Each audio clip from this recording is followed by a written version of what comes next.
But I think shifting on to what is another opportunity for Southeast Asia supply chains is looking at low carbon supply chains. I think this has been underestimated at a national or subnational level because a lot of the politicians and policymakers are actually unaware of what's going on in supply chains.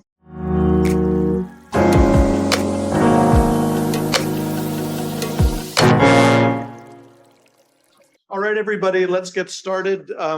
Thank you for joining us for our second session in today's Southeast Asia Forum focused on sustainable growth in Southeast Asia. We have our second speaker, and I'm tempted to use the old Monty Python line now for something completely different. We have Yulen Kaur, who's a senior economist at Segianam Advisor and associate director of the Singapore Institute of International Affairs. She's been working on Southeast Asian economies, supply chains, tropical agribusiness, different commodities and critical minerals and renewable energy for decades. She's trained here at the LSE and at Oxford. And she's had a range of affiliations, including with the Institute of China Studies, the University of Malaya, the Institute for Southeast Asian Studies in Singapore. And I've mentioned already her current affiliations, but she's also been recently giving a series of talks at Yale, at NYU, and she's been producing studies on the Milk Tea Alliance, on Malaysian rural political sentiment, on Thai palm oil and its governance. And these sorts of recent engagements drew her to our attention, and we wanted a piece of the action. So luckily she's here with us in person. Please welcome Yulen Kaur. Thank you very much, John. Can everyone hear me? I wonder whether I could stand here or... So maybe I could, start off maybe to explain the kind of work I'm in. I'm essentially a commercial economist, so I haven't been in academia that much. I think maybe the encounters are every couple of years, the latest being what John mentioned, Thai palm oil governance study that's been pretty much completed now. And it's interesting even for us who get into very specific niches. So mine is the world of microeconomics, industrial economics. So that's what I'm gonna take you into. And the work has been pretty much about forecasting and looking at costs within supply chains, whether it's palm oil, whether it's rubber. I just put in some examples of work that I've been on. So basically consulting for WWF on presenting industry landscapes that they engage in, looking at Johor with Institute of Southeast Asian Studies, European Commission as well, when they were working on getting their landscape on palm oil sustainability. So I was one of the economists on that with my boss. So it's been, I think, about 15 years plus now of really, I'm an outsider, but sort of embedded observer in the supply chain, I think would be an explanation of things. And it's also not just on commodities, although that's been a great focus. I also do multi-sectoral work to varying degrees, and I wanted to highlight something here. I think I'm really glad that Prof. Jomo talked about this because Southeast Asia has been a really interesting place to be in. I'm mostly in Kuala Lumpur and Singapore. I'm in Jakarta every so often as well, Bangkok a little bit less, but that's essentially the patch that I'm working in.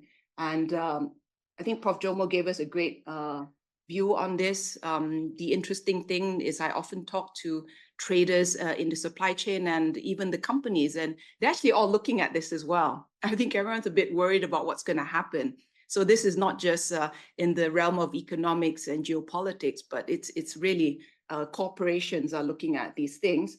And the one thing that also interested me was this issue of lengthening supply chains. So this is from the series of talks which were presented from the IMF speaker. And I found fascinating to see this just within 2 years.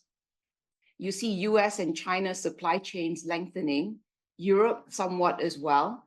and rest of Asia Pacific. So I guess ASEAN actually slightly shortening, which is quite fascinating because I think that aligns with a lot of what I've seen, that you have the offshoring of China and Western companies into within the region, and also for them to be trading amongst each other before they then send it off to the end markets. So that's been a really fascinating thing. And then that whole problem does arise, right? What do you do if you want to have further supply chain disaggregation? We're not sure what's going to happen there, but what, oh, actually, sorry, a technical point before I go into things. I'm focusing on the green supply chains. So very, very broadly, I've just used it as a not even very great descriptor for all that I'm going to talk about, but essentially things to do with environmental compliance issues, as well as social, to do with labor. And then there's obviously issues with local communities that arises in ESG. Governance, I think, is a big issue as well. And that's basically anti-corruption. There's Foreign Corrupt Practices Act from the US, which impinges into questions into the supply chain. UK as well. But interestingly, I think what we do see in some of the Southeast Asian countries are even tougher looking, anti-corruption moves. Malaysia, I think at the corporate level, I might say it looks a lot tougher than at the political level. But I am talking at the corporate industrial level. So that sector is feeling very much under the weight of additional requirements, not just from international markets, but even domestic. And that doesn't disappear. You don't get, house arrest, unfortunately, at the corporate level. You have to do everything. But in terms of ESG, I'm an economist. I love numbers, and I think it's going to come down to this. So I'll leave this for you to ponder later, but there are measurements of offsets. So you want to reduce your carbon footprint. And then there's a lot of companies from the West as well who come to Southeast Asia and say, I want renewable energy certificates. So that's a slightly different system. I'm just putting it there. So please read it later and you can ask me about it, but there will be certain references to this. And I want to start not in my usual space of commodities, but actually to start talking about on the green side. And I thought that solar PV is a big issue, renewable energy, and actually data centers. I'm wondering who's been using AI here. You guys are all loading up data centers requirements and loading up a lot of energy requirements from the electricity grid. So that's going to be a big question about how you supply from solar or other sources. In Southeast Asia, I'm not sure how many places have wind actually. UK has a lot, but many of our countries don't have it. So solar is actually very popular, ironically, because there is a lot of biomass, and this is where, good old palm oil comes into the question or not. But, I spoke to a big oil and gas company's renewable energy arm, and they want to do big deals in the region. And I said, hey, what about biomass? But palm oil, no, it's really difficult. We can't do palm oil. So that's the general kind of question you get and answer. So what you do end up with is people find it very straightforward and cheap to buy Chinese solar panels and install them. And the financing is a lot easier. So this comes down to what's technology, even though if I look at Malaysia and Indonesia, I mean, we have tremendously high cloud cover. So we don't get the good, irradiation levels that you would in Australia or India, but installations are doing very well because I think it's simple to finance and install and to issue concessions. So there we go. A lot of this, and Malaysia, and this is Malaysia's exports. So Malaysia was an early beneficiary of Chinese offshoring. So I think it would come in earlier from here as well. But you can see the increases of China and Hong Kong are in the reddish colors. And then you can see then that the supply chains were really developed to then assemble and then re-export these things to the US. I guess if you look at this a little bit reluctantly, they just haven't increased beyond a certain level, and even to Vietnam. So it might have been easier to go Malaysia, Vietnam, possibly US. I guess we'll look for, somebody with a Vietnam experience to tell us more about this. But this is just basically Malaysian perspective. But even I think one thing to acknowledge in this market is that this is a very tariff laden markets, and these go up and down. And what I do find from manufacturers or industries is that quite often they're not that worried about tariffs as long as they are facing similar tariffs to competitive products. So they don't mind paying tariffs to India for palm oil as long as the other oils are facing the same thing. So they just need to be relatively price competitive. So that's always one aspect of it, although I don't think there's not replacements for this product. But, you see this sort of plateauing. I guess we can clearly see the COVID trade impact and then going up. And but what you do have is that in the terms of the value chain is polysilicon is 70% from China. And at the very even tighter side of things, ingoting and wafering is 95% from China. So, the latest announcement of rounds of increased tariffs, it's very hard to see how the re-offshoring is going to work, because everyone is so reliant on this. And talking to people in the value chain as well, they said, no, you haven't even talked about crucibles yet. They all come from China. You need that to basically melt down the polysilicon into ingots. So it's a very tight supply chain. I've just put together here things that you would find online, which is pretty important for people sourcing these things. So, we had the US with the worry about the Xinjiang supply chain. And I think this is where discussions with suppliers is that they have actually managed to adjust their supply chains from that. And it's not just offshore, actually.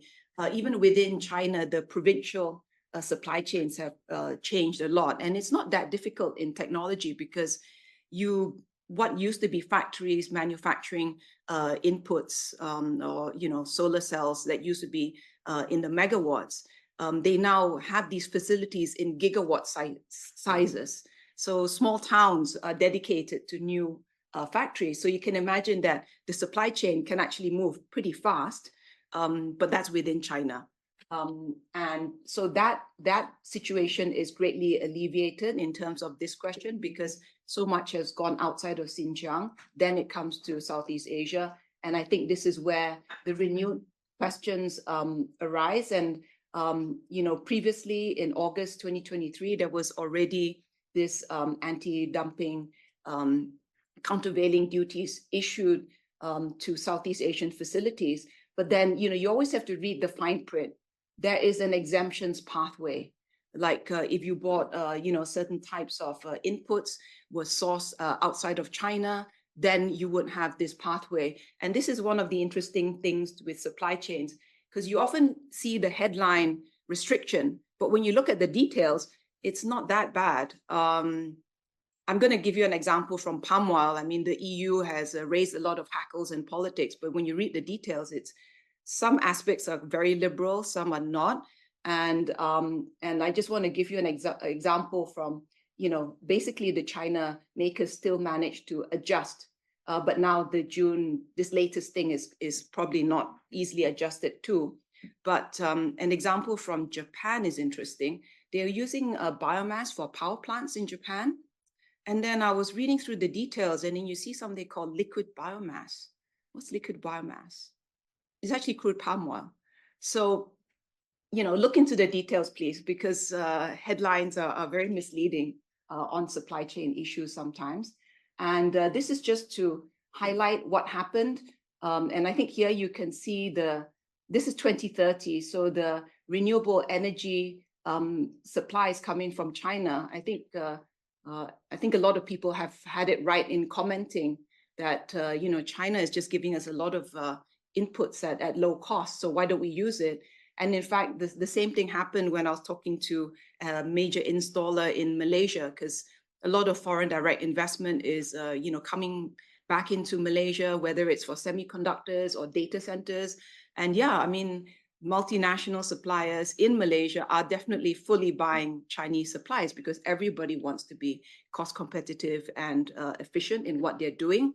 But then the compliance then comes at another level of meeting Western expectations, although all your supplies are going to be Chinese, but it could be a segregated supply chain.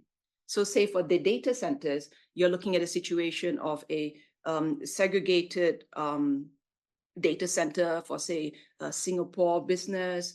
If you're doing Malaysia, you could mix that with other places, but it's, your facility could be made of entirely, product from here or there, but it's basically having one, lecture hall for this purpose, another lecture hall for that purpose. And, this line of machinery then is going to supply Western requirements. And that other line of machinery is going to supply for business as usual requirements. Quite often that happened at a facility level. Earlier on, I think maybe about 10, 15 years ago when I was getting into this topic. But now, because the demand is quite big for ESG from the West, you can have a dedicated manufacturing facilities. So then that actually lowers the cost. So this is how Southeast Asian suppliers have been managing it. Previously, they had to dedicate one line, and you can imagine the problems, right? You'd have one line in this factory. You would have to keep your supplies separated for certain types of requirements, for qualitative or non-qualitative reasons of compliance. But then now, because the demand is so big, this whole facility is that. And then, we're using our China supply chain to supply to Europe, which basically can't afford to be picky. That's how it's being talked about now in Southeast Asia. But talking about that, this is the thing that we're seeing is that the success of Malaysia's making these panels and inputs is really coming up against Vietnam, Thailand, and Cambodia, and these are all within the line of sight of the US tariff imposition now. And I wanted to indicate how some of the suppliers are adjusting. And this is fascinating because I think from the report that we had earlier that North Asia was a bit less vulnerable to various supply chain issues. And it was quite fascinating talking to, say, people from Korea, because you can see that they are planning for their supply chains from ESG and geopolitical is really very careful. And this is one interesting example. OCI Malaysia, this is from Korea. So they have put up their facility in Sarawak to produce 30,000 metric tons of polysilicon. They're going to expand this they're planning to expand it to 56,000. So that's almost double. And so they could actually equate to 10, and if not in the near future, 20 gigawatts of solar power inputs for this big consumption. And that's really major. And this is where Malaysia has the legacy of the Bakun Dam, which was controversial, thank goodness, more than 2 decades ago. So in the world of ESG, you are grandfathered. That's a very good term. If you have an old facility, you're often grandfathered. That's a good thing. But for some of the renewable energy, I do know for the renewable energy certificates, they actually prefer facilities which are less than 15 years old. So all these niceties start to come into play. Is all good or is new good? And I think this is where the companies will be working a lot of arbitrage opportunities and looking at different ESG frameworks and systems and preferences in different regions of the globe to then match lowest cost, easiest compliance to this market or that market. So a lot of shuffling and detailing is going into this. So I mentioned the renewable energy certificates. So guess what? There's a sudden boom in this as well. And I think this is also to do with the interest from, say, in Thailand.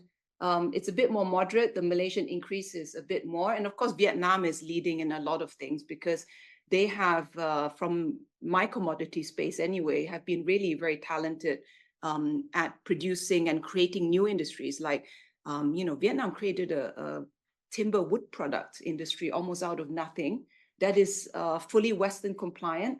And with a traceability system, you can go to their website, you can put a polygon, and you can get alerted to important events or metrics that might trigger from those kind of systems. So, Vietnam wants to cater for this demand from their foreign direct investors. Malaysia is starting to pick up. This should come out a lot more. I should note that Singapore is, the scale is entirely different here. Singapore is hosting so many high value facilities, but then they just don't have the space. So then it's not just about having national RECs. So that's the global standard for Western buyers, is really you should buy these certificates in the country that you're producing. But obviously Singapore needs to have a cross-border. So how do you then match, say, ASEAN power grid, which Singapore would love to have, versus, say, would Vietnam prefer to host these investors, or Malaysia, or even Sarawak, or would they be happy to export through subsea pipelines or other kind of connections, these things? So you would then, as a company, be looking at, can I get these international standards or tradable instruments? So this is the voluntary market driven space. But you'll note that Philippines has gone to nothing. And this is also where national commitments start to come in. And countries will say, hey, you can't put it here as well, because you'd be then double counting. And again, this is a problem in the ESG world, because there are so many frameworks that I really feel that if you're a very talented processor, you could potentially be selling 200, 300% of your capacity to different customers. And how could they possibly cross-check what you're doing, right? If, say, you were supplying Roundtable of Sustainable Palm Oil certificates, but then you do have buyers who don't want to pay for that. So they'll say, I'm sourcing from you. And then maybe another buyer does the same thing. Nobody's claiming it, but everyone's notionally thinking, I'm sourcing. It's like, we've all gone to John, and, John says, agrees to commit his time to 5 of us. Well, he knows what's going on, but none of us know what's going on with what John promised to do. So sorry, putting you on the spot, John. I know that's impossible, but in the world of commercial trade, really they are pushing for the maximum of what they can do. Don't underestimate what they're trying to do. So I wanted to, I'm not going to go through a lot of this. I mean, I've given the handouts anyway, so maybe some people here would be more interested. What I wanted to highlight is this. I mean, this is the Malaysian context, but I want you to see how important is this, artificial intelligence boom in terms of, well, Malaysia is a country of about 30 million, okay? And if you have a bunch of data centers, from this sort of competitive landscape to this sort of competitive landscape, so Google's coming in, ByteDance, Microsoft, Amazon, everyone wants to put a facility here because Singapore says, I don't have enough space, I don't have the electricity, I don't have the water. So they're all just going up north, across the causeway, Johor. So that's where it's all happening. So this is actually going to boost, in fact, turbocharge national electricity demand in Malaysia to 5 to 7% per annum growth versus 2% in the last few years. That's huge, really huge. And what's obviously interesting is that there may not even be enough conventional energy, much less renewable energy. So it's going to be very much coal and gas dominated for now. And it's going to be a bit of a puzzle how you're going to push in those renewable energy certificates coming in. Do they want to have a cross-border play? Let's see. In fact, I was at the Singapore Institute of International Affairs. We had a big forum about 2 weeks ago, and there was a fascinating question that came to the Minister of Trade and Industry was there, Tunku Zafrul, and a question came from the floor about Sarawak having a subsea pipeline. And there was a great sharing that essentially it has to be business funded. So we'll have to see how business is going to fund a pipeline from Sarawak to, I guess, Singapore to do this. And this is where electricity prices are, and this is why everyone wants to sell to Singapore. So that's what's happening on this front.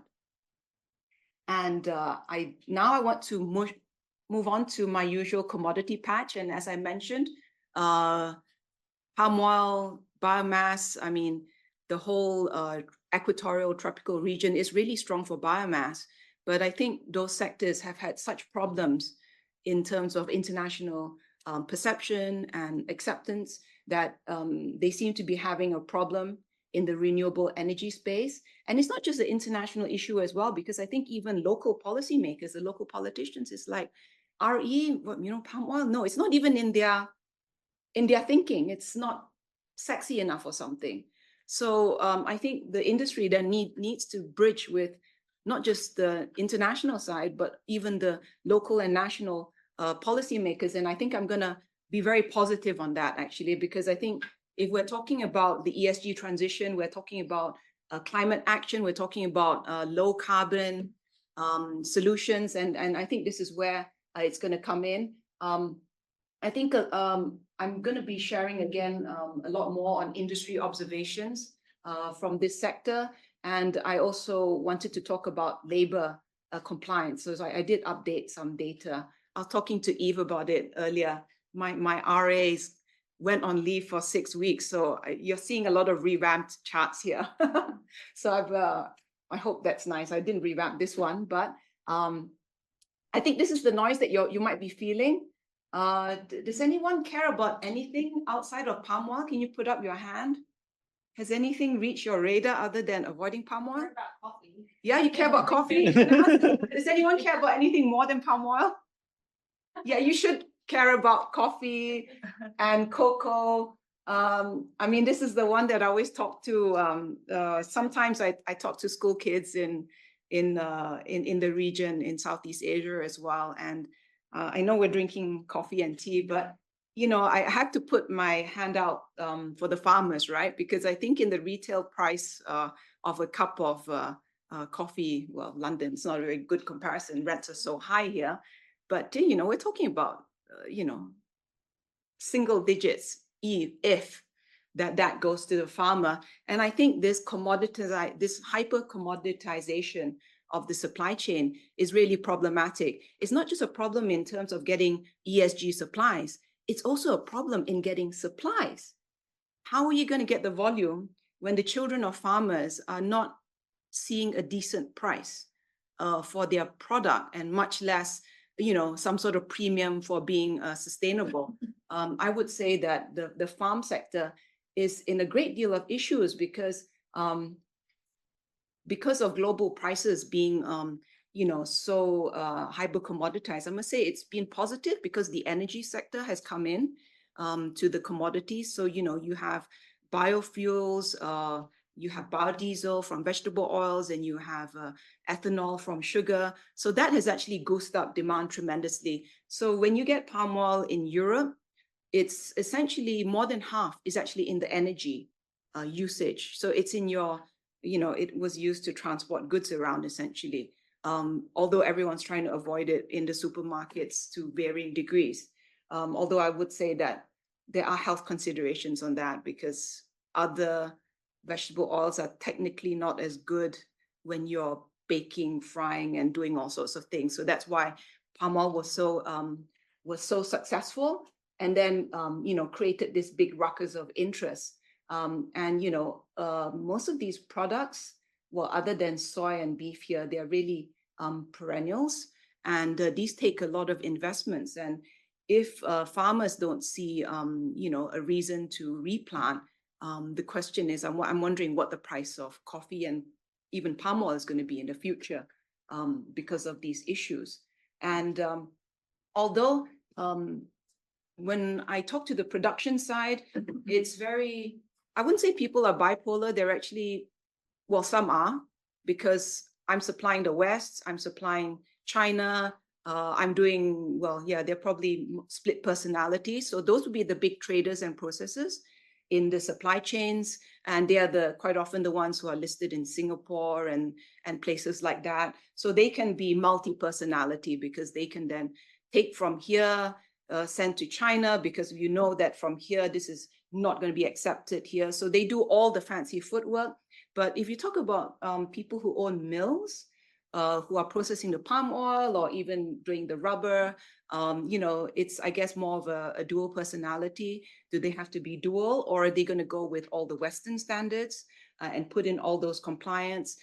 Some choose sides. So companies and industry sectors do choose sides. Okay, I'm putting in all the investments, and I'm going to tell you there's a reason for that, because from the Western markets, it is higher value added, because higher specifications in ESG, those are all additional payments that you do receive. So there is a cost benefit to that. And of course, if you are then orienting towards Africa and India, you might more be worried about, well, Africa's a different situation because certain commodity markets there are very cornered by a handful of players. So that's different scenario. But for India, that's more of an open market than the whole question about collection of payments. And, your ship is going there. And, if the price moves a bit too much, they're going to cancel your order.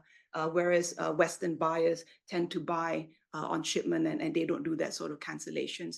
So a lot of considerations, I think, at the corporate level because of different tendencies among markets. Like even Japan is an interesting situation because I think they do see the supply crunch coming. And so they're actually putting their facilities next to your plantation, which is quite different from having your processing facility at the port. So again, so-called northern markets, but with different culture and different strategies. And talking from the palm oil viewpoint, China and India, they always like to do G2G MOUs, put up the garland, put up the flower arch and sign things. But when you look at the data in terms of volumes, there's actually nothing much to say. In fact, they probably commit to half their actual volumes that are moving because, they can and they realize that, politicians in Malaysia, Indonesia, or somewhere want a photo op. So they do those things. But when you break down the figures, it's usually something else. But I do want to paint what are some of the positive stories going on. So there is a delinkage of certain commodity prices. I think palm oil has been the biggest expander in Indonesia. So I want to highlight this one. This sort of dashed line actually shows you the deforestation, tree cover loss. And this is on the right axis. So these are million hectares. So this was pretty big. You're talking about 2 million, 2.5 million. And now it's kind of, in terms of, I think maybe more people would be really worried about this primary forest loss is really coming down. And Indonesia is a really nice contrast to say somewhere like Brazil, where the high politics decided to become very open to deforestation. But under the SBY and Jokowi administrations, they've basically taken it really way down. And what has been important has been national regulation. So they issued a number of ministerial decrees and presidential decrees. And this is essentially also part of their UN sort of NDC commitments to climate. Because if you have a lot of opening of forests, there are wildfires.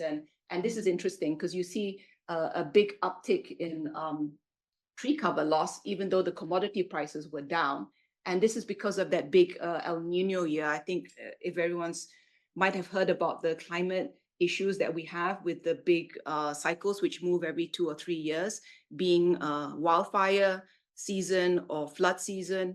The good thing is at least the wildfire side has been really contained. We had the recent situation last year, but no big wildfires, I think thanks to Indonesian implementation. And the issue has always been at hand is that if you leave it to farmers, they essentially see prices go up like this. Palm oil is actually the dark green one, and they can easily double or triple their purchase of seeds. And that's how we track some of these things going in 1 or 2 years ahead of then seeing the supply coming up for palm oil. And there's essentially been, a better delinkage of this, although this seems to be going up again. So I guess this bears watching. But, it's pretty straightforward in the commodity world. Farmers get excited and buy things, and they will put it into the ground. And there's been good papers which have also demonstrated that this links in with the electoral cycles as well. Because then just before the election, your local politician is going to say, yeah, go do it. Yeah, vote for me. So it's a pretty interesting political economy. So on the S front, which is the social labor front, I'm going to talk about the rubber supply chain. Actually, it's not just rubber, because this has basically been more influenced at the manufacturing level. So it's not just the, people making tires in Malaysia, rubber gloves. I don't know whether you're aware that Malaysia is the dominant producer of rubber gloves. So probably in the NHS and elsewhere, easily half could have come from Malaysia.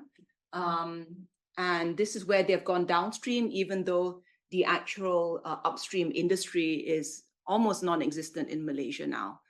They essentially import raw materials from Thailand, quite often trucking it over from southern Thailand to Malaysia. They also buy from Indonesia and elsewhere the raw material. So if you recall at the beginning where we saw the shortening of some supply chains, I think the sourcing of that is also part of that, and also supplying within the region, of course, because we do have ASEAN now actually showing up as a big end market for a lot of the exporters within the region, because we're all reach a certain level of heading into the middle income trap. So that's been quite good. And in fact, I talked about Indonesia's implementation of regulation. So this is where we can highlight that Malaysia actually has been really going down on implementation as well. So this is a very much a COVID reckoning time. The regulators actually found that 90% were non-compliant with local housing requirements for workers. And this gives you a vision of what was happening against what a vision that they hope will happen, that you end up in much purpose-built housing for foreign workers. And there were even, some of these things were coming out, who's fully certified, who's not fully certified. And what's also interesting is that when you cross-map this against some of the big voluntary certifications that were exporting to the EU, there are obviously significant gaps between regulatory compliance and, companies. Essentially what they do in ESG supplies or sustainability is they'll have a checkbox of about 100 items, say for sustainable palm oil, that the European or other buyers will want to buy into these markets. It'll be, yes, you're certified, you have 100 or 140 in your checklist. And then, of course, some of the issues arising and the controversies is that, yes, you paid for your own auditor. It's a self-audit system, essentially. And then when the actual regulators come in, there can be different news. I'm going to skip this a bit because I'm not sure anyone's that interested about the niceties of calculating what is a proper transport and housing cost or recruitment fee reparations, but we could discuss this if there's interest. I'm just going to skate over this, but maybe just to highlight that, companies supplying, they went through a phase of arguing that customary recruitment cost is illegal or corruption. This is where you're hiring workers from Bangladesh, from Nepal, from other places, and there's a recruitment, right? I mean, the village head, a regional head, then they'll connect you with somebody in the capital, get you your passport, and there's these huge layers, and essentially the workers are bidding for these things, and you have debt issues arising. So some of the production companies were saying, no, I'm only going to pay what the Bangladesh or Nepal government asked in terms of formal fees, but all this other costs are corruption. So yeah, so that didn't quite work. So they started to pay for all the reparation and restitution. And a lot of it is quietly paid now. They don't really want to put headlines there, because what happened with this situation is that the US Customs and Border Patrol were receiving anonymous or non-anonymous tip-offs, and they were basically holding your cargo. So that's very painful. And Malaysia was probably the most targeted country outside of China for this. But of course, the problem arises so many places. I mean, I think this is, I guess you got to be worried when you're eating your lettuce and things, your strawberries, and well, yeah, it's very hard to know when to stop looking on these questions. But I think shifting on to what is another opportunity for Southeast Asia supply chains is looking at low carbon supply chains. I think this has been underestimated at a national or subnational level, because a lot of the politicians and policymakers are actually unaware of what's going on in supply chains. I want to highlight that the sustainable supply chains have often only reached about 10 to 20% of demand. It's pretty significant, but these are done by, you know, the global companies who are in the region or the preeminent regional companies, and they don't want to tell you about this. So they don't really tell the policymakers either about the opportunities that they've had in it. Although you'd have thought it's evident, right? A lot of Southeast Asian companies have actually bought manufacturing facilities in Europe and everywhere. So they're very much connected on this.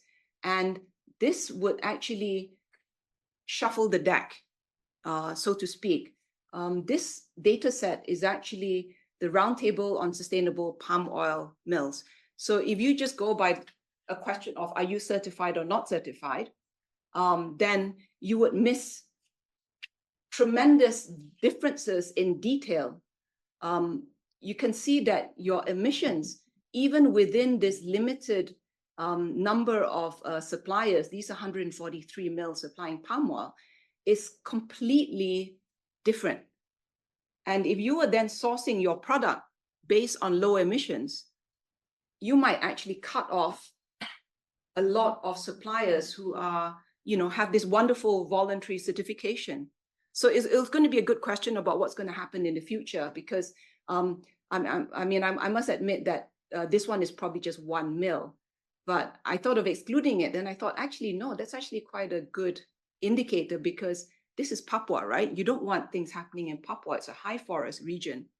But evidently, one company, I think it's one mill, has figured out how to do no carbon out of Papua.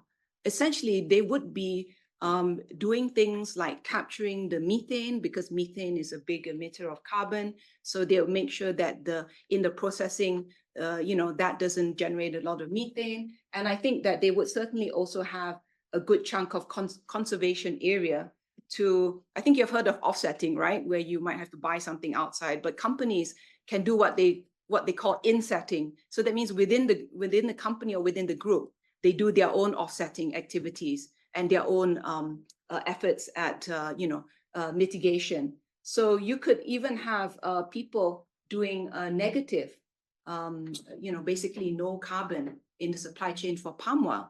And then, some of this would be probably a lot of suppliers in Riau, because they're sitting on peatlands. So peatlands is quite often worried about, because of when they are deforested, or the land sinks, there's emissions from that, it's at wildfire risk. Even though we talked about Indonesia, as it were, taming the fire risk, at the company level, you still have a problem, because your emissions for your product are still very high. So this is where you can see a lot of things going on. And Thailand is a really fascinating example, because in terms of the three biggest palm oil regions, it's Indonesia, Malaysia, and in Thailand. So this is Indonesia. You can see the big variations in terms of emissions. Malaysia in general looks a bit better. I put this because I was presenting to a Malaysian audience last month, actually, and to show that actually they do have a certain competitive advantage there, but they still need to act because they're still not as good as Colombia, Papua New Guinea, and Thailand. So this is where the competitive impetus comes in, because your buyer might awaken to, if Thailand becomes a regular exporter now, which it might, quite interestingly, and also if you add smallholders to the mix, actually smallholders are quite a low emission, and I think this is a bit counter to what you hear in a lot of the supply chain discussions, because that's dominated by corporates who are not involved in, they buy from smallholders, but definitely not on the for the ESG markets. But if you think about it, smallholders operate in mosaic areas, mixed farming, which means that whatever carbon that they do have on their farm can actually be then declared against different product volumes that they have. So if they are doing other farming and other products as well, they should actually be very low carbon, especially this sector of independent farmers, where quite often the income would be from different sources. Maybe 1/3 is from palm oil or half is from palm oil, and then they would have another, 1/3, a quarter from other farm products. And then, they may be earning wage income from other sources as well. That's your kind of more typical farm thing. I mean, I think it would be a mistake to think of farmers as, I only plant palm oil. I mean, think about the farms in this part of the world as well. Actually, an interesting comparison would be, well, an analogy would be, why do a lot of farms do dairy as well, right? Because of seasonality. You put in a cow, okay, that's not great for climate, but it's good for income, because that would essentially smooth out your income sources over the year. The same reason a lot of farmers do palm oil in Southeast Asia is that if they do seasonal as their main crop, having a bunch of palm oil trees actually provides you with almost monthly income. Maybe a couple, 2-3 months you wouldn't have income, which would be the same thing if you had a dairy cow. Well, maybe not, but anyway. But so that's essentially a plug for smallholders. And this is not well recognized by the policymakers, because I think what's going to happen now is, because we went from a voluntary world of doing ESG sustainability, essentially triggered off by the fires that happened during the Asian financial crisis. It happened at the same time, actually. We had Asian financial crisis. I guess the fall of Suharto, everyone decides to go and clear land in Indonesia. You have huge wildfires.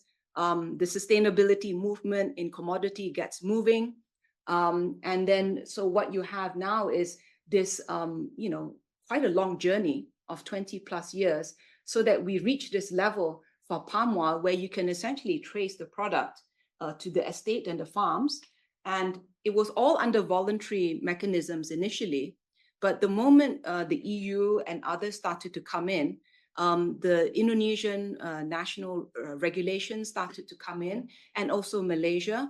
And they are all actually now doing enhanced regulation so that they can also trace to the farm, because they are very worried, obviously, politically, that the farmers get excluded, which is an irony, actually, because under voluntary certification, nobody includes the smallholders, right? You're moving your own product. I'm selling my own service. I'm not, I'm not bringing in another 2-3 people to give this talk. But if the data is then prepared for the smallholder zones, which I am very confident are low emission, so you can see how low emission smallholders might be versus even a lot of sustainable corporates. So they should start to get worried about that as well, in terms of supply, because then that would bring in a lot of opportunity to partner with, I don't know, Japanese groups might want to have the smallholder, to say that they're inclusive of that as well. Hopefully markets in Europe start to recognize this. And this can essentially finally admit the smallholder, because you then have engagement of, origin regulators with EU or US or other regulators, where inclusion is a major issue. Whereas under voluntary, it's all very B2B, and it's all about, taking the money and making it a profit margin for you. And again, I want to mention again this interesting fine details. EU deforestation regulation is so widely panned, but actually its cutoff date is 31st December 2020.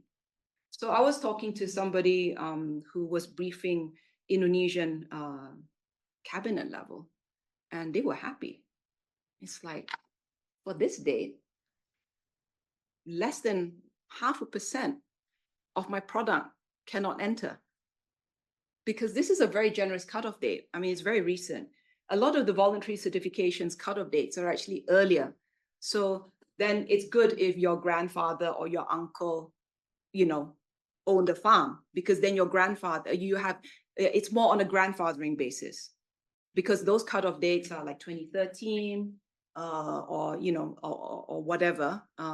And this is a very recent cutoff date. So you basically have a 99% pathway, but the work, quite a bit of work has to be done on getting data and due diligence for it to be ready for that sort of activities. So I think I might try to finish off soonish, but this is Singapore. I wanted to highlight that Singapore is a major biodiesel and renewable diesel processing hub for the US market. I'm sorry, Europe can't afford this. Again, the same thing being said across a few supply chains. US can afford this, Europe, no, they can't, they just can't afford this. So the different colors here, I wanted to highlight this one actually. So this shows you how the feedstock sourcing can change because of rules in destination markets. So this is the famous used cooking oil story. And it's not a new story. It's been going on for the last 5 years already, but now it's hitting the headlines in Europe and elsewhere, because essentially manufacturers in Europe and US are fed up after 5 years of being competed out of Southeast Asia by this kind of thing going on. So you also had a little bit here, fish oil coming from Vietnam and Malaysia, really, and a used cooking oil coming from China, Malaysia, US. Previously, this was US, Korea, Indonesia. So this is where there's a lot of concern that palm oil products are basically round tripping, going to China, being used for, I don't know, frying some noodles. I mean, some of the conspiracy theorists would say, hang one packet of noodles in the whole tank and it's used cooking oil. And then it then flips out. Essentially, this Singapore supplies US. It's targeted at California. And this is what's going on, big facility here. And I don't think that represents the scale clearly, but you can see how, again, we talked about data. I showed you how data centers was changing the landscape of Malaysian electricity generation outlook. You can see this is the capacity of one factory. So they suddenly came in, then they expanded, and you have a big new industry, in Singapore of over 2 million tons. That's pretty good. So, we often in the industry, the critiques are so abstract. So I wanted to really highlight the cost benefits of some of these actions. This sort of, what I mentioned on point 1 is actually something which is also a bit understated in the industry. I talked about the problems, or at least I alluded to it, about the problems of getting more coffee and cocoa, the yield problem. Actually, palm oil has a massive yield problem as well. The yields are like this and actually declining. We don't have plant genomics. So, for your, maybe not here, but in the US, you have soybean yield and all that just going up year by year. Perennial crops don't have that. It's very difficult. And then it's kind of going down like that. So we're having a big problem. But, with new technology of genomic testing, just think of all that COVID testing. So planting materials can be tested as well. And a lot of the planting materials have this low yield problem where it's less than half of the normal yield. It's a significant problem in Malaysia. 10%. So if you're replanting, you could actually eliminate this. And in Indonesian smallholder zones, it's even more, it can even be worse because of 70% incidence of really bad planting material. So you can imagine how bad it could be for the farm incomes and how good it could be if they do replant, if they can afford to replant, and then they get double, triple the yields that they were getting previously. And also the fact that, your claims on carbon emissions would be a lot better as well. So a lot of pluses here. And this would basically double the cost of planting material for palm oil, but over the lifetime of a palm oil tree of 20-25 years, that's lifetime cost of 0.3%. That sort of cost benefit is really drastically different. So 0.3% cost versus at the very least 8% increase in production. And if we are right that supply is a problem, commodity prices can be even higher. So it could be a lot higher than that. Sustainability certification. I talked about the roundtable on sustainable palm oil. You have a checklist of 100 things you have to comply with. If you set up your systems and your team, you should be looking at maybe $2 to $5 per ton. I just want to make note that the product price for palm oil is $800 to $1,000. So $2 to $5, and you could be getting $5 to $20 gain conservatively. And if you have some of the niche palm oil products, like something called palm kernel oil, so just think of that as what goes into frozen desserts. If you have non-dairy products, there is a minor fraction of palm oil called palm kernel oil, and that actually can go to $200-300 a ton. So this is very lucrative for companies which own processing assets. Unfortunately, it rarely goes to the farmer. They don't know about it. In fact, a lot of the millers who actually even at the, past the farm gate, you go to the mill gate at the next part of the value chain, a lot of them also don't understand this. And the policymakers don't understand this. And of course, in a way, you can understand why the companies involved in this don't really want to share it, because if you, this would basically crash your premiums and margins. And then, of course, you can talk about the data for EUDR. I don't think anyone's disagreeing with me when I say it's going to cost less than $1 a ton to put in the system to do this.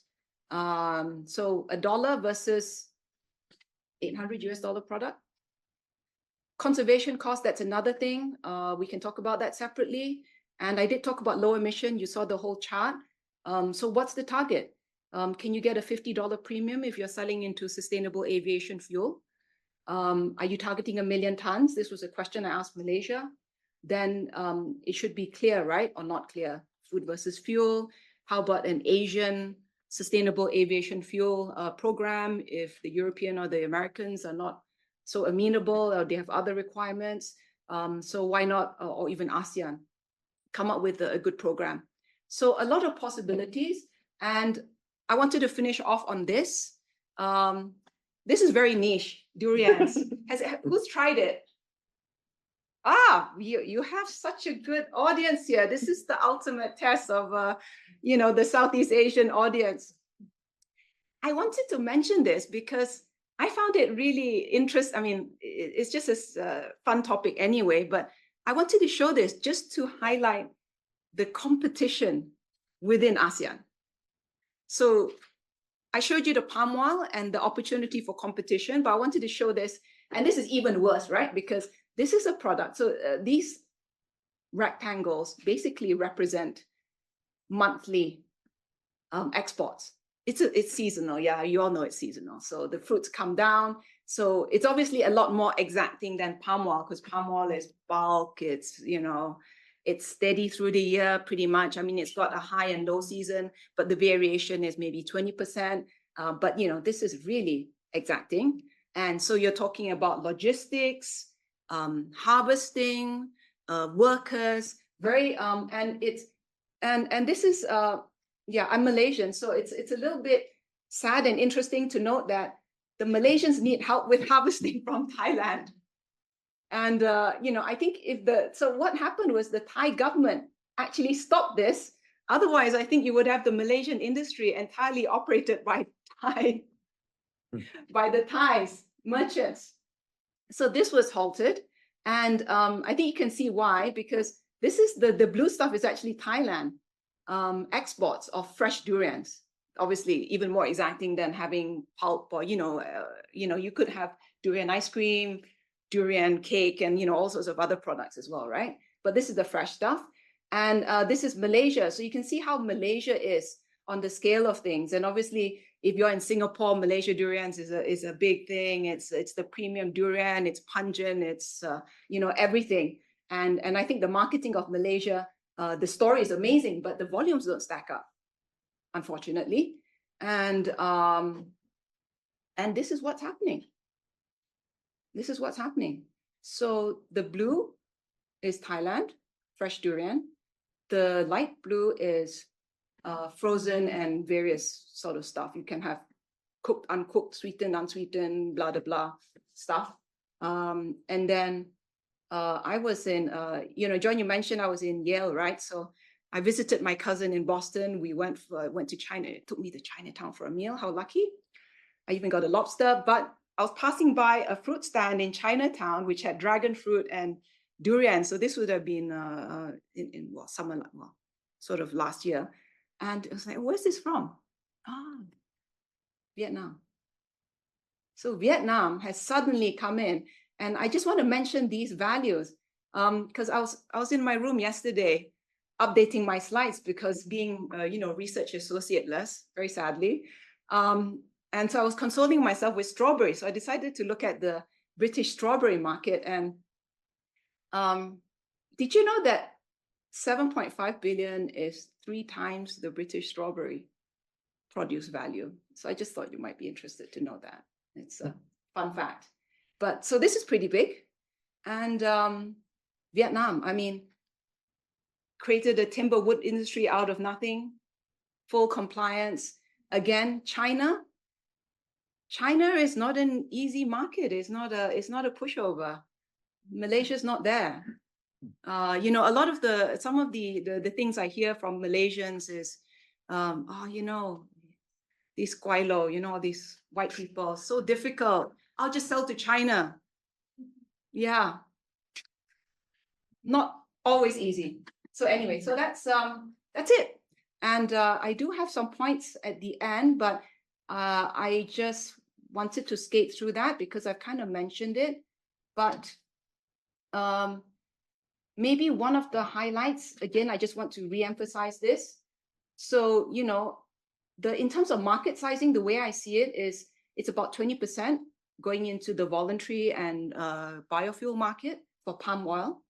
But I actually see that the EUDR, like regulatory, actually could add on another 20%. So this is where at the industry level, it's kind of different from the whole trade impact level, right? Because my benchmark is actually a US dollar grocery sales as my market indicator. Because if you take Europe, you take North America, and you take 4 FMCG companies, basically you take Unilever, Procter & Gamble, and 2 more, you're actually hitting 40% of global grocery sales. And so that's where I think there's actually a lot more demand than people think. But of course, it depends.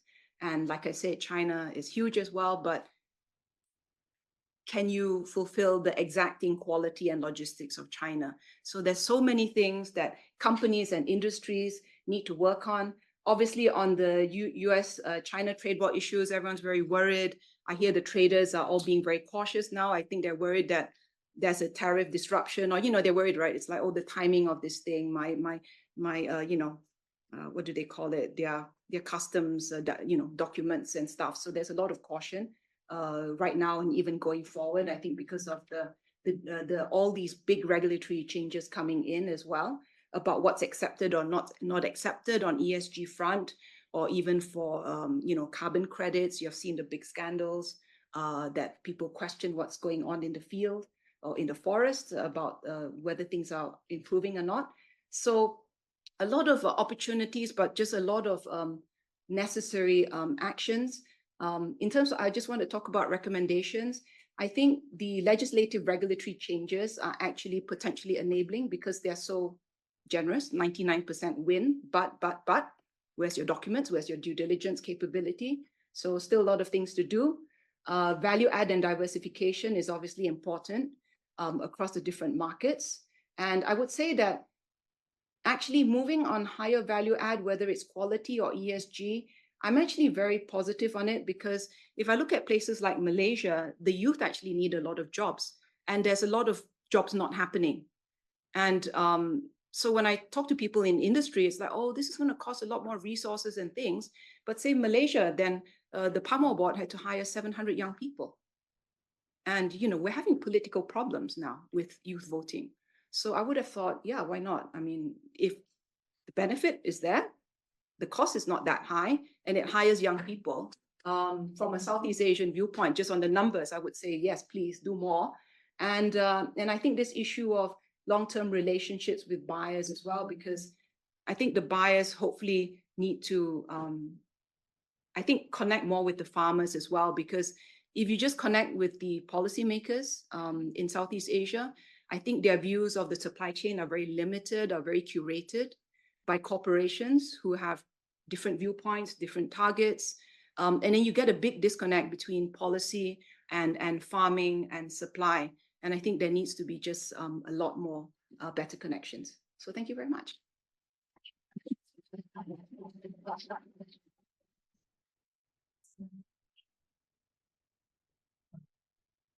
Many thanks, Yuleng, for the impressively in-depth unpacking of these supply chains. I guess we could sit down over here. Okay. Hopefully the mics are working, and take some questions first in the audience here in the room, and then see if there are other ones as well.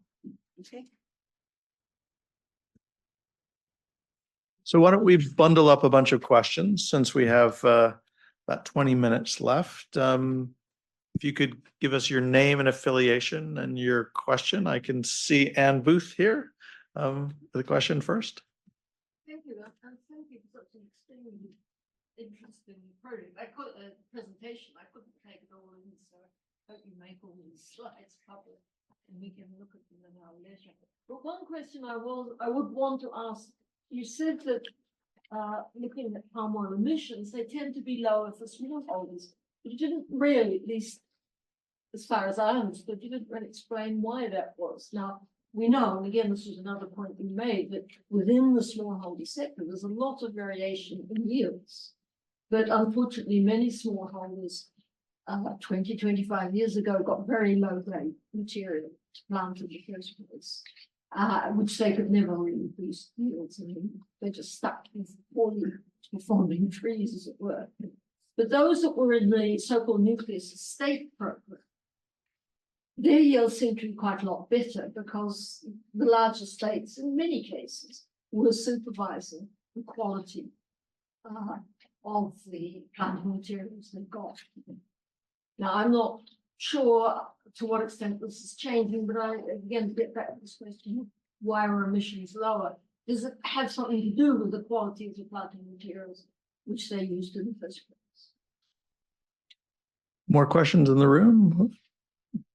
Ben in the back, and then Matthew. Yeah. Hi, Ben Bland from Chatham House. Good to see you, Yuleng. Thanks for the presentation. I've got a more macro question. So you're saying that Malaysian and other Southeast Asian manufacturers and Chinese companies have been nimble about sort of shifting production and finding their way around US and European restrictions. But do you think that's sustainable? Because ultimately, from a European or US perspective, there's no de-risking happening. If you're just buying sort of Chinese products assembled in Malaysia or other parts of South Asia, you're still ultimately reliant on China. So do you think there's going to be kind of a next round in the coming years, and ultimately Southeast Asian companies, governments are going to be forced to choose, if you want to be plugged into Chinese supply chains, you're going to be locked out of at least the US, if not European markets, and or vice versa? Thanks. Then one more question. Can we do that? Matt.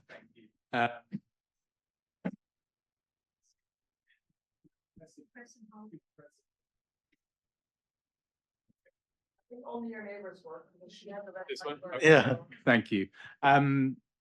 Really interesting presentation.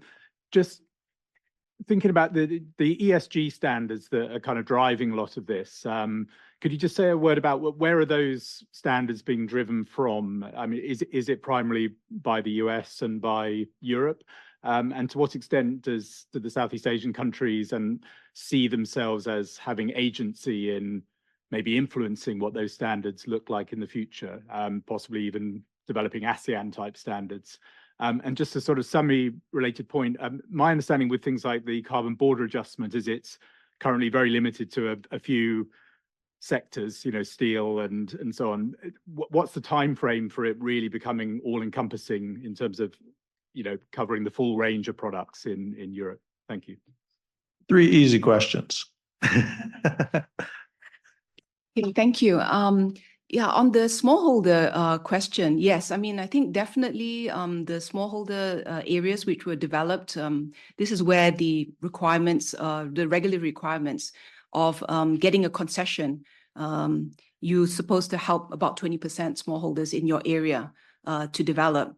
And this is where the companies would have done the development, cleared the area, prepared the land, got the seeds, planted the trees. So those are normally, very, very well organized, or reasonably well organized theoretically, because, sometimes there were bad actors, right? They didn't do it properly and things.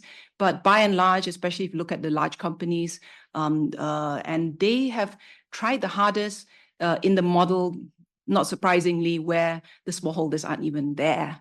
They're just there on paper. They collect their payments, but they're not there. The company even staffs it, does the harvesting, everything is just in name. So, but of course, there are real people there, but they're not participant. So that's what the companies love. And interestingly, a bit of historical relevance as well is talking about the Asian financial crisis and the IMF liberalization reforms. I think that really took off the palm oil sector, because previously the requirement was that if a company wanted land for farming, they could have 20% and they had to do 80% for farmers. So part of the reform was actually they flipped it. It went complete reversal, and guess what? Boom. Big boom. So that's one of the things. And then, of course, from the demonstration effect, independent smallholders would say, oh, I want to try and by myself, or, maybe I'm doing rice, I'm going to add a few trees, or I'm going to remove everything, or rubber. So then you have a lot of other actors come in. And I think this is where a lot of the planting materials, I think some of I talked to some of the people doing the genomic testing, they can basically audit your trees to see whether you have got bad yield. They managed to find it. So apparently it's one of the greatest findings in plant genomics. But guess what? The plantations don't want to implement it. So another long story, but obviously, I think if they do, it would be viewed very favorably, because you're using very high scientific methods to improve sustainability. Your base yield would improve. And I think, the scenario for the low yield farmers essentially is a situation where, you're doing, regenerative farming as well. And then you have palm oil trees, and this is where then the overall carbon footprint of your farm would be, say, partly allocated to the palm oil, and then also allocated to the other products. So that's where you would have a lower yield, because you're essentially in a mosaic area. It's akin to soybean, actually, because if you look at the soybean, only about 20% of the carbon footprint is allocated to the oil, because that's the product yield. A lot of it goes to the soy meal, which goes into cattle, animal feed.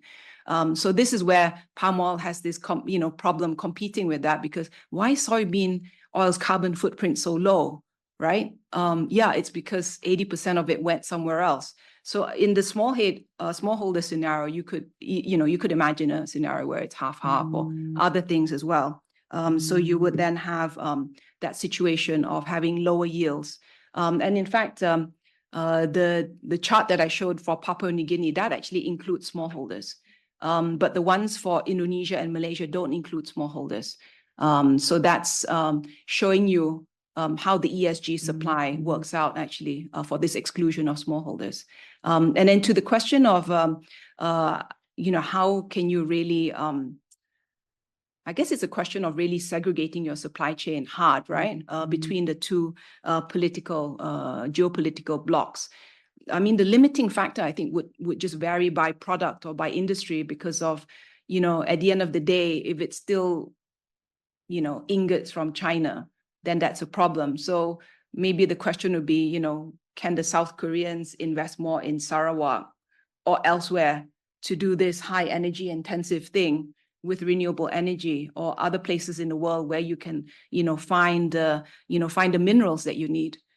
So that's obviously the limiting factor for some of these tech. But I think for origins, I guess things like vegetable oils is very flexible. I mean, but you obviously do see a lot of changes, right? Because can it come from China? They use cooking oil. If it doesn't go to China, where does it then come from? India? I mean, these traders are gonna do really interesting things. I'm just guessing. I don't know. Do you think Indian use cooking oil next? And sorry, could I get your question again? Yeah. Who's driving the ESG? Oh, the CBAM, right? No, the more broadly economic, environmental and social governance. So who is driving the global standards on those? And do the Southeast Asian countries see themselves as having any influence over those standards? Yeah, I think Europe has always been quite a lucrative market. Like some of the food manufacturers spend an extra 100 euros. You saw the price of palm oil, right? So that's you know, an extra $150. So they're going to sit up and listen, whoever's paying the price. So there are so there's competition to supply those kind of manufacturers. Because of the products in Europe, it tends to be higher value add. Some of it actually goes through Thailand as well. So that's where actually it impinges as well. So, you know, you have some manufacturers in Malaysia saying, oh, I sell to Thailand, but then Thailand says, gosh, I supply Europe. And then the European purchaser of the Thai ingredient then did something and then send it to US. So then it all comes all the way back again. The complexity of the supply chain, especially for vegetable oils, and probably other things as well, clearly, a lot more than people think.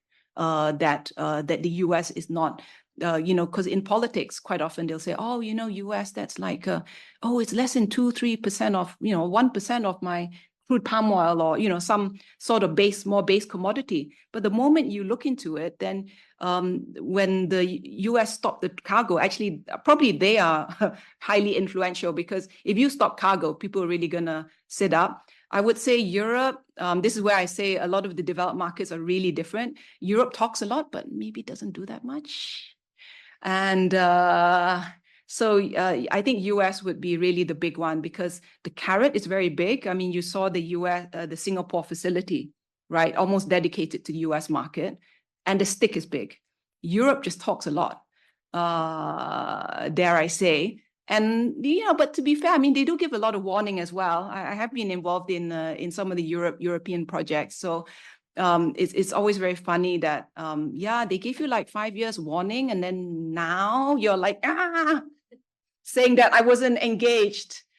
Yeah, you didn't want to attend the meetings in early 2022, I remember. So this is where the WTO came in as well, you know, Malaysia and EU. So they basically EU kind of lost on the procedural, consultative sort of, you know, end of things, but actually they did get the recognition that they wanted in the WTO, that, you know, using this kind of non-deforestation rules is actually valid. So they had a big win there. So I think trying to move that arena to WTO was, everyone can claim wins, but essentially, if you were Indonesia and Malaysia and you just wanted market access without all these troublesome details, they didn't get it. I think at the EU front, the way I see them, the way they talk anyway, is that they're always trying to play off DG environment versus DG trade. Let's talk to DG trade. They'll stop DG environment. So that's the kind of view there. I think the US was a bit difficult, because how do you talk to Customs and Border Patrol? So it's like, wow, that's a very different negotiation. You have to take a different route, you know, or, you know, you can't get the Poland MP to front a meeting for you in Brussels. I mean, this is what you kind of hear in the Southeast Asia front about them having to do this. But ultimately, what will work is the money, actually. And if there's a negative enough stick. And I think EU is trying to do it, but I think it'll be slow to implement, because, you know, it's like they're gonna tax on profit, right? 2 to 4%, which is quite high. So what's happening, the European reaction so far that we understand is that they're actually putting up more facilities for, say, refining vegetable oils in Europe. And they might then start sourcing from other places as well. So they're going to mitigate the risk by doing more things and maybe buy more sort of basic raw materials rather than more finished stuff, which is then very difficult to source the origination from. And of course, another European move is actually to move at the subnational level for information. And actually, I think this is where they can hopefully get some cooperation from the origins, because you're going to have, you saw that chart on low carbon, essentially provinces and states.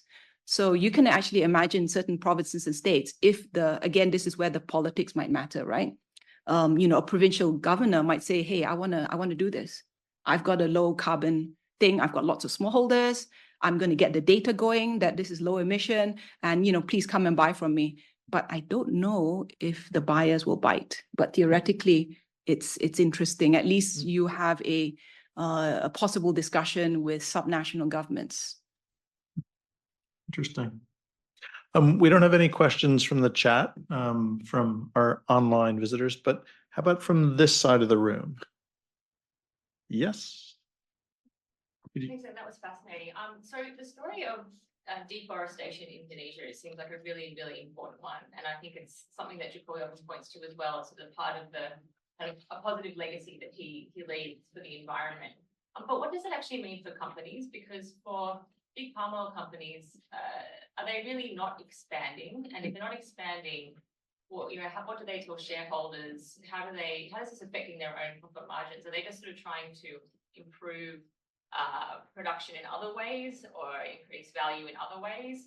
Or are they still able to expand through kind of basically buying up other sort of like smaller palm oil companies and small pieces of land? What's the story for the companies themselves? Yeah, I think it's a different. See if there's any other questions. One more question, then we can squeeze it in. CBAM that he asked earlier, do you see that expanding to other crops or commodity as well? And do you think there is a supply chain risk for exporters from Southeast Asia to comply with the CBAM law? Okay.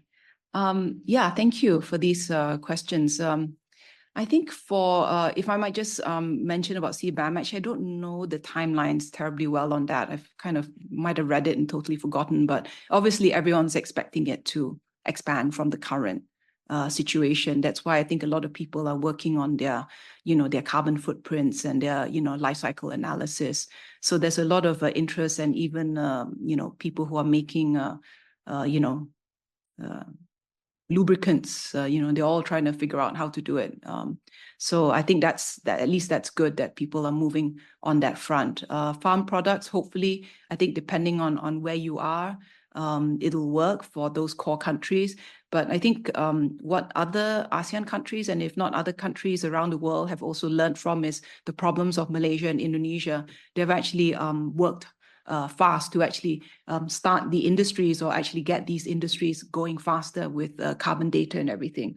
So I think a lot of governments are probably doing a lot more than we think. I think so. That would be right to say. A lot more preparation is coming in because of this, kind of. I suppose it's not a shock, right? I mean, it's already happening. They'll have to work on it. But I think international companies, they've no choice. They'll be very compliant. I'm actually on the board of a European company. So, if you're a European investor, you're doing everything, dotting every I and T and everything.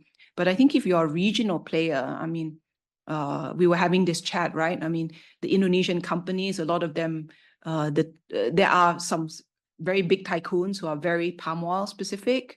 And the two biggest ones are actually palm oil and pulp and paper. So then, the problems that they had on palm oil were less apparent on the pulp and paper. And anyway, that fed into the China supply chain. So this is where you have this, split personalities, right? Because not only is it a different market, it's a different product, and with different, less sensitive, even globally, right? Pulp and paper is not so sensitive globally because, thank goodness, the West has a lot of plantation forests. So that's a good umbrella to be under as well.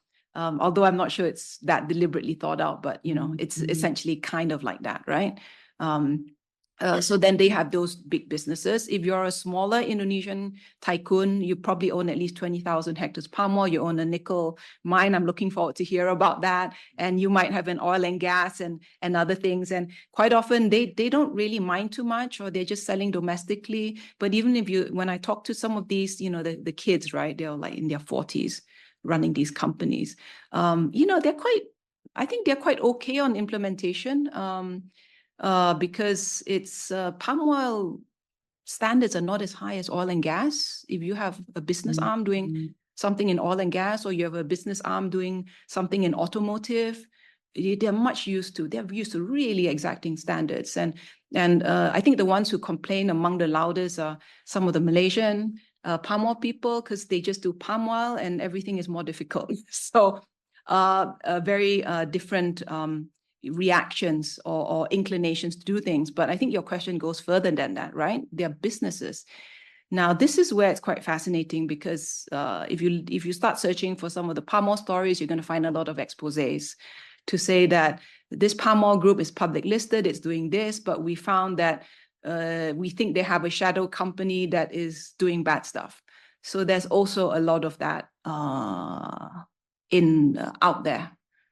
So yeah. Big and deep questions, and some of them are certified additionally. But you know, quite often complaints have to be lodged at the right place before anything happens. Otherwise, it's just a lot of noise, although it's getting louder and louder as well. Yeah, but then it's kind of like, what do you do? It's like they're so big a supplier. It's like you know, China, like, you know, where else am I going to source solar panel parts from, guys? Too big to fail, or too big to ignore. 2 minutes to answer his question, or yeah, I think if I think a little bit more on CBAM, I think they will be working on some of those channels that we talked about as well, the renewable energy certificates. I don't know whether that will help. You know, we do have companies making steel. So like, how much does it cost to make greener steel? I mean, Sarawak, I think essentially it has to go to all the hydro power areas. And I think even places like Sarawak are losing, they're sort of running out of capacity for renewable energy. So they're starting to have to pick and choose. So I think they already have I think there's some steel there, some aluminum, the polysilicon. So those are the early movers are really going to lock in that very advantageous low carbon situation. So I'm not sure how costly it's going to be for CBAM if, you know, you have industry players who are just still waiting, because the RE capacities are limited in the region. And I think unless there is more of an awakening at the policy level, that because I think the problem in Southeast Asia is we have these monopoly utilities in the power generation and the grid. And so they can actually sit around and not do anything for a long time. And that's the problem. I mean, obviously, I think, yeah, I was a student almost here doing the whole, you know, when you liberalize in the UK, you know, all the electricity grid and everything. I mean, a lot of problems. But then when you want to actually do the RE push, ironically, you're a bit more ready, I think, for that, because the grid company can say, yeah, I really want to do this business. I don't care what the generation side said. And I think another problem in Southeast Asia for the, you know, basically having the low carbon electricity front is also, I mean, a few of the countries are basically oligarchic, right? So the problem is that the oligarchs are pretty well known to have sewn in long-term supply contracts in the diesel and the coal and things like that. So not only do you have utility companies which are unreformed and not exactly giving out price indicators so that people can, you know, design projects for RE, but you also might have vested interests who don't want to open up as well. So it's a bit, yeah. And policymakers who are not that imaginative. On that note, many thanks, Yuling, for a really fascinating and impressive unpacking of these aspects of the challenges of sustainable growth in Southeast Asia. Please join me in thanking Yuling for her talk. We're going to take a break for lunch now, and we will reconvene at 2 p.m. And then we have our 2 afternoon presentations, the first on Vietnam and then the second on Indonesia. So please join us again. We'll be back at 2 p.m. Thank you.